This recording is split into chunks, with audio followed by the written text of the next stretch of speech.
देखिए रीज़न ये है कि हमारे भोजपुरी में बहुत से गायक हैं, बहुत लोग हैं, बहुत लोग गाने गाते हैं, पर बहुत लोग गीत गाते हैं। शब्दों का जाल होता है, शब्दों का माया जाल होता है, वो शब्द हिट हो जाते हैं और शब्द चल पड़ते हैं। बहुत ऐसे गाने हैं जिसमें कोई म्यूज़िक नहीं होता है, कोई संगीत नहीं होता है, शब्द होता है, हुक लाइन चल जाता है तो बस अब भाई गाना हिट है तो हिट है। पर अगर बतौर गायक की अगर बात करें कि भाई कोई सिंगर जिसको बैठ करके हम सुनने का मतलब चाहत रखें, बीइंग ए म्यूजिक डायरेक्टर या कोई भी आदमी, तो उसमें से सुरीले सिंगरों में अगर किसी का नाम लिया जाएगा तो पवन सिंह है, कल्पना पटवारी हैं, आलोक हैं, जो कमाल गाते हैं आलोक कुमार। भोजपुरी में हमारे उदित भैया जिनके साथ कम से कम मैंने 100-150 गाने रिकॉर्ड किए हैं। कुमार सानू जी से किया है, विनोद राठौर जी से किया है, श्रेया से गाना रिकॉर्ड कराया, पलक मुच्छल से कराया, जावेद अली से कराया, सबके साथ काम किया है मैंने। तो उन लोगों के साथ जो काम करते हुए मुझे एहसास होता था कि हाँ, सिंगर जो आप कंपोजिशन बना रहे हो और जो गाने बनाया आपने, उस गाने को आप जितना सोचे हो उस लेवल तक परफॉर्म करने वाला एक सिंगर होता है। एक सिंगर वो होता है जो आपके परफॉर्मेंस, आपका जो गाना होता है उसको इस तरीके से परफॉर्म करता है कि गाना आउटस्टैंडिंग हो जाता है। मेरा अब तक का ये रिकॉर्ड रहा है कि पवन सिंह जी के साथ जितने भी गाने मैंने रिकॉर्ड किया है बतौर म्यूज़िक डायरेक्टर, मैक्सिमम गाने सुपरहिट हैं और उन गानों को लोगों ने बहुत लाइक किया, पसंद किया। चाहे वो प्रतिज्ञा के गाने हो जो उनके साथ मैंने किया था, उसके बाद एक गाना नागिन में मेरे लिए वो गाए थे, वो भी गाना बहुत हिट हुआ था। उसके बाद और भी फिल्में, कई फिल्में हैं कि आज चांद उतरल बाटे हो पियर साड़ी में एक गाना करके था। फिल्म बहुत अच्छा परफॉर्म नहीं की पर गाना इतना अच्छा हुआ। दिनेश जी की कुछ फिल्मों के लिए मेरे वो गाना गाए हैं, जिसके लिए दिनेश लाल यादव जी की हीरो थे और हम रिक्वेस्ट करते थे तो पवन जी आकर के वो गाने गा दिया करते थे। तो उनके साथ ट्यूनिंग ऐसा रहा है कि जब भी मैंने उनके साथ गाने बनाए हैं वो गाने सब हिट हुए हैं, बड़े हिट हुए हैं, कर्णप्रिय गाने हैं, क्योंकि वो सुरीले सिंगर हैं। आप आज का दौर देखिए कि सोनू निगम जी उनके साथ छठ का गाना गा रहे हैं, शेयर कर रहे हैं। तो अगर उनके अंदर काबिलियत नहीं होती तो ये मेरे बताने की ज़रूरत नहीं है कि वो कैसे सिंगर हैं, दुनिया जानती है। आज आदित्य देव जो इंडस्ट्री के सबसे बड़े प्रोग्रामर हैं, जो पायल देव हैं, वो आज की बहुत बड़ी सिंगर हैं सबके साथ। और अभी सुनने में आया कि वो बादशाह के साथ भी गाने कर रहे हैं, इसके साथ और भी कुछ बड़े बड़े लोगों के साथ उनका गाना आ रहा है। सलीम सुलेमान जी के लिए साथ कर रहे हैं, जब वो साजिद वाजिद जो जोड़ी थी तो उनमें जो वाजिद भाई हैं उनके साथ गाना कर रहे हैं।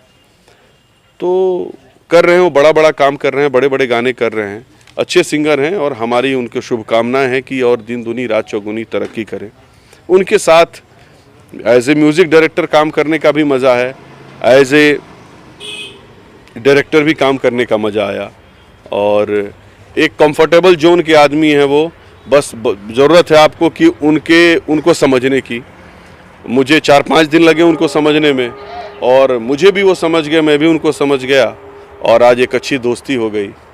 आज पहले मुझे बड़े भैया कहा करते थे, उन्होंने मुझसे कहा कि भैया और बाबू का रिश्ता हम लोग हटाते हैं, अब दोस्त का रिश्ता लाते हैं और आज से आप हमारे दोस्त हैं, मैं आपका दोस्त हूँ। आपको हक है, आपको जो कहना है कहिए और मुझे हक है कि आपको जो कहना है कहूँगा।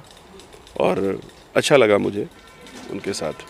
बॉलीवुड के इतनी बड़ी नाम, बड़े बड़े हस्तियों के नाम आपने गिनाए, तो इससे लगता है जैसे कि बीच में बॉलीवुड और भोजपुरी में दूरी बन गई थी। हाँ, वो दूरियां कहीं के पवन जी के द्वारा जो है सिमट रही और वापस जो है मूव भोजपुरी और बॉलीवुड कनेक्ट हो रहा है। बिल्कुल सही। सबस्त देखिए, जिस आपके विधा में और आपकी जो फैटर्निटी है, जैसे भोजपुरी जगत है, इसके लोग कुछ ऐसे होने चाहिए जिनकी काबिलियत और जिनके अंदर ऐसा मद्दा हो, जिनके अंदर योग्यता ऐसी हो, जो हिंदी के लोग जो काम कर रहे हैं उन लोगों के समकक्ष बैठ सके। अब सपोज कीजिए पवन जी जैसा सुर अगर आपके पास नहीं हो तो आपको गवाएगा ही नहीं कोई, आप उतने सुरीले होने चाहें। अभी हम लोग जैसे काम कर रहे हैं, म्यूज़िक ही कर रहे हैं, आज जो हिंदी इंडस्ट्री का सबसे बड़े प्रोग्रामर है जो गाने बनाते हैं, आदित्य देव के साथ मैंने कम से कम बनाए होंगे 100-150 गाने। 150 गाने लगभग आदित्य देव का मैंने रिकॉर्ड, मतलब उन्होंने बनाए हैं।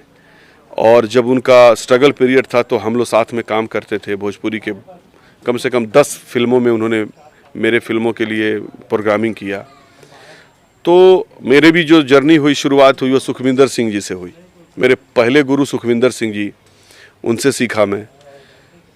फिर भोजपुरी में आए तो हमारे ख्यालात और हमारी जो सोच है वो है कि बड़ा बड़ा कर सकते हैं हम लोग, और बड़ा करने की कोशिश कर भी रहे हैं। उसी के मद्देनज़र ये कदम है सब, जो ये प्रपंच जो हम कर रहे हैं वेब सीरीज़, वो भी एक कदम है।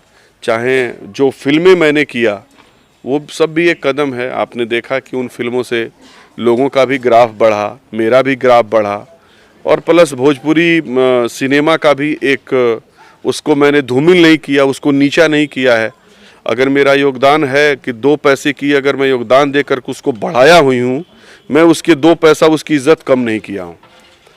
तो चाहे वो फिल्में मेरी जो भी हो, मैंने रोमांटिक फिल्में बनाई। रोमांटिक फिल्मों के बाद मैंने सोचा कि नहीं, शिव जी के ऊपर मैंने एक डमरू फिल्म बनाई।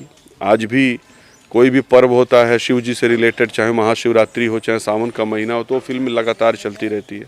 मेरी कुछ फिल्में हैं, सहरा बांध के आऊँगा, मेहंदी लगा के रखना, ये सब फिल्में कंटिन्यू चलते रहती है चैनलों पे, तो दर्शकों का प्यार मिलता रहता है। तो ये बॉलीवुड और जो भोजपुरी वुड है, इन दोनों के बीच का गैप जो है उसको तभी भरा जा सकता है जब आप ऐसे योग्य लोगों के साथ काम करें जो यहाँ भी काम करने के लायक हैं और वहाँ भी काम करने के लायक हैं।